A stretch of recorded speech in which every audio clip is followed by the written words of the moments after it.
Greetings, everyone. This is Audra Johnson, CEO of The Enterprising Woman, where we are about all things entrepreneur. I am also your go-to and strategist for small business startups, all things cleaning, health and wellness, and finances. Well, today I have wonderful news pertaining to the EIDL loan increases, loan extensions, and on how to handle the EIDL denials should you choose to appeal a denial. I spoke today with an SBA loan officer. I've told you guys before that I have direct access to a bona fide SBA loan officer, and she enlightened me on some new things.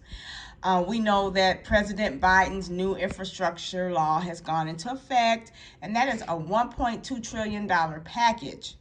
And so, since this package is now law, it has made things pertaining to EIDL and a lot of small business funding, let's say, more conducive. Okay, so I'll go ahead and start with the EIDL loan increases. Okay, so those of you, if you received funding already for the EIDL loan and you are in need of an increase and you would like to request one, there are two ways you can do that. The first way is just going into the portal, logging on. And when you log on to the portal, you should see first in the center of the screen a blank box. Now that box is there with a paragraph above it. Make sure you read it. But in a nutshell, it wants to know whether or not you had any changes since you received your first loan. It wants to know, did you have a big windfall financially, after you received your EIDL loan?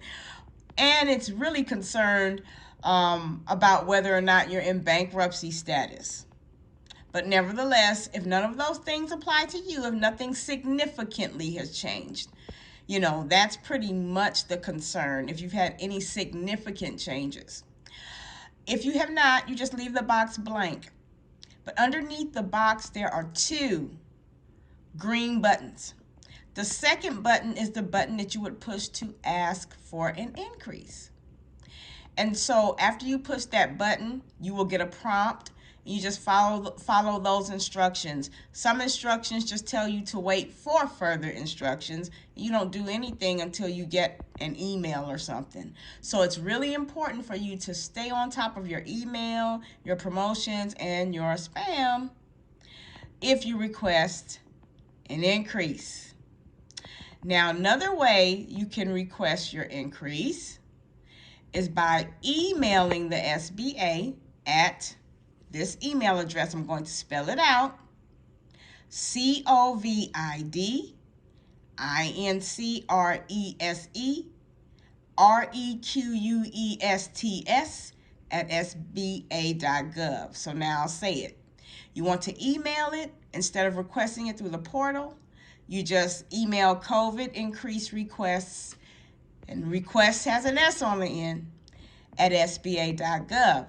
So I emphasize that S on request because the loan officer told me that a lot of people leave that off. And then when they leave that off, the email really doesn't go anywhere. It just bounces back. Now, part of the increase may call for you to submit the following documents. And there are three. One document is, of course, your most recent tax return. Your most recent tax return. So those of you, we know that the Internal Revenue was extremely backlogged processing returns this year. If you're one of those people, provide the 2019 return in lieu of the 2020 and just state your case and explain why you're doing that. There are no guarantees on whether they'll accept it or not, but that's what I was told by the loan officer. Now, the other document would be completing a 4056T form, and that's basically a form that gives the SBA permission to pull your tax transcript. And then last but not least is avoided business check. You heard me emphasize business check. Okay.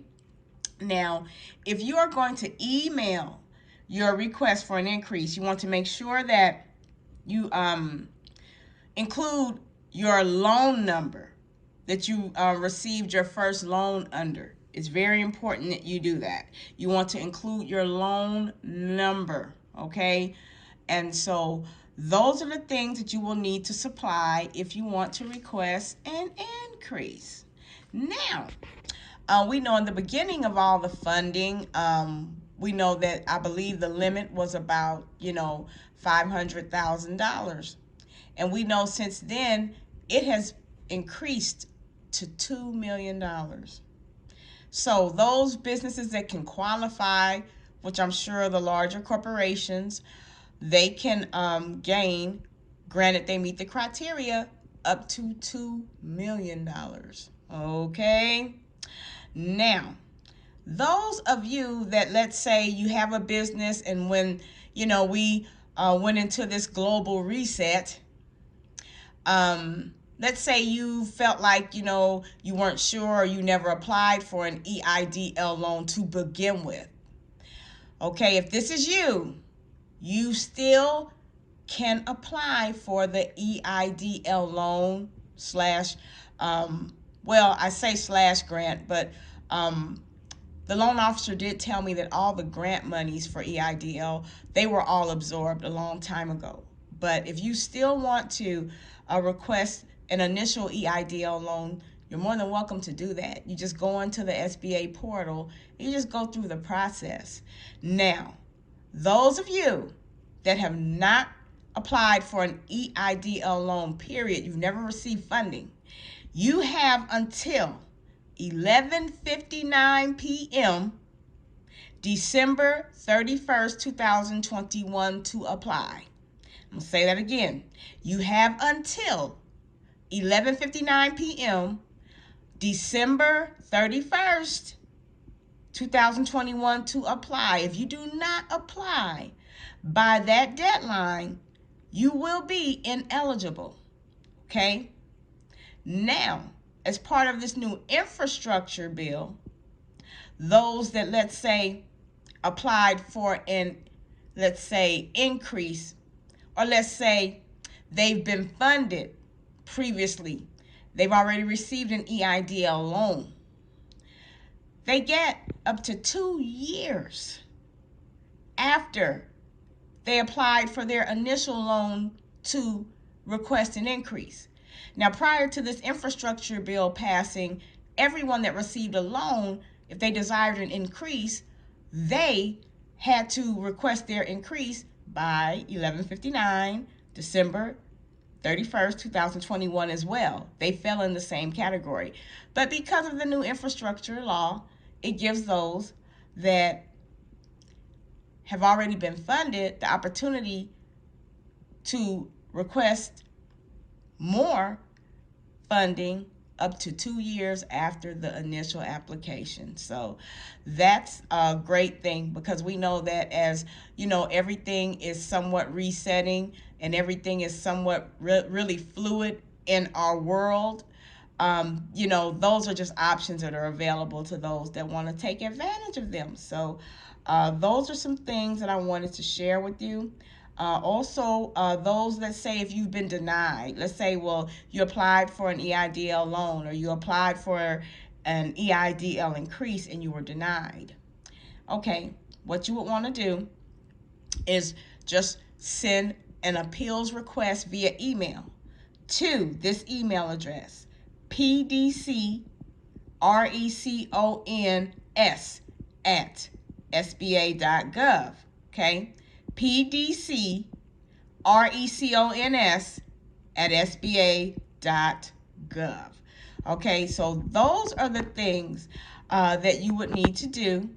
And those of you that may need a little more assistance, let's say you're not really knowledgeable, or you may be a little nervous about it, you can go ahead and call, let's say those that are, let's say, in need of EIDL assistance and questions. You want to call 833-853-5638.